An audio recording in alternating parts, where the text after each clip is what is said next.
Section 4. You will hear a lecturer giving a talk about Australian rock art to a group of archaeology students. First, you have some time to look at questions 31 to 40.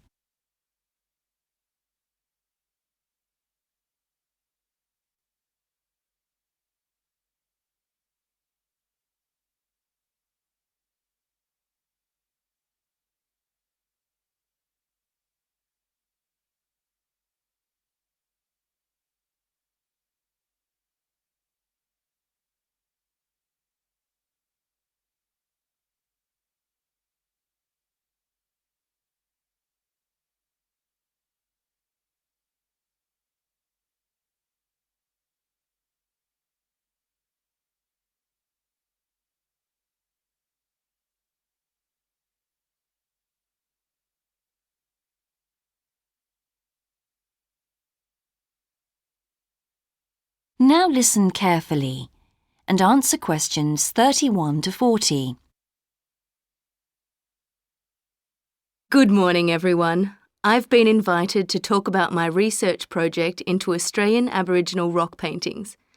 The Australian Aborigines have recorded both real and symbolic images of their time on rock walls for many thousands of years.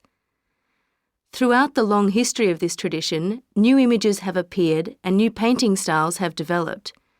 And these characteristics can be used to categorise the different artistic styles. Among these are what we call the dynamic, yam, and modern styles of painting. One of the most significant characteristics of the different styles is the way that humans are depicted in the paintings. The more recent paintings show people in static poses, but the first human images to dominate rock art paintings over 8,000 years ago were full of movement. These paintings showed people hunting and cooking food, and so they were given the name dynamic to reflect this energy. It's quite amazing considering they were painted in such a simple stick-like form. In the yam period, there was a movement away from stick figures to a more naturalistic shape. However, they didn't go as far as the modern style, which is known as X-ray because it actually makes a feature of the internal skeleton as well as the organs of animals and humans. The yam style of painting got its name from the fact that it featured much curvier figures that actually resemble the vegetable called a yam, which is similar to a sweet potato. The modern paintings are interesting because they include paintings at the time of the first contact with European settlers.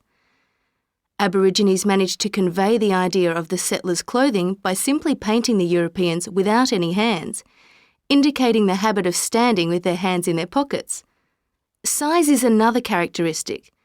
The more recent images tend to be life-size or even larger, but the dynamic figures are painted in miniature.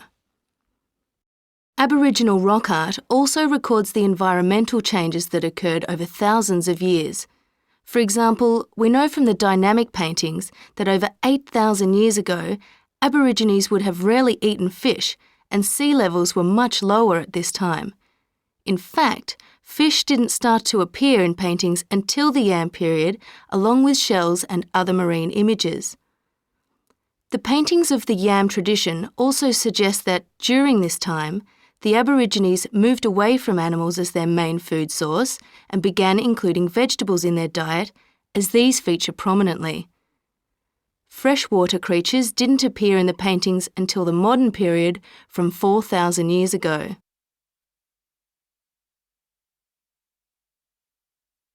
So these paintings have already taught us a lot.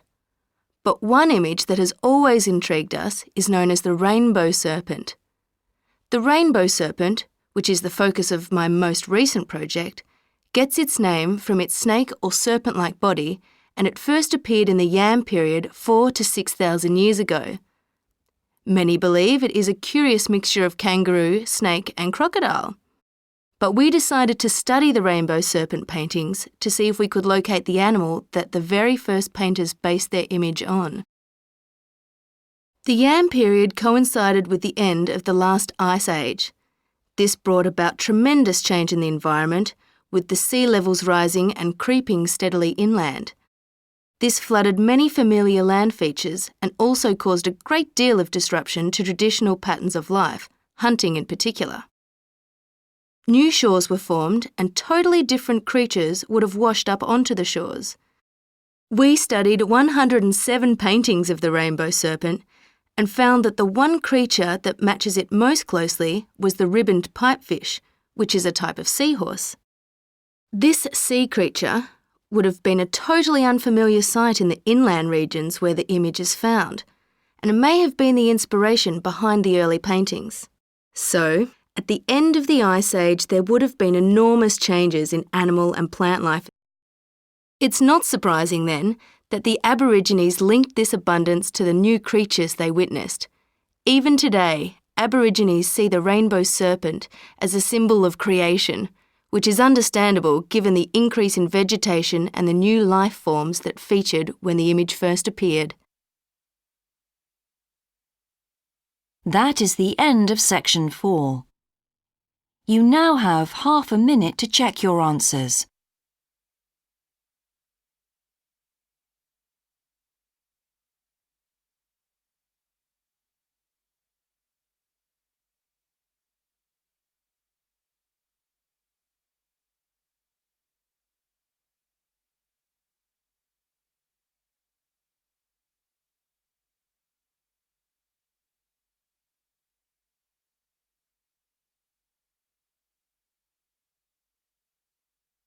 That is the end of the listening test.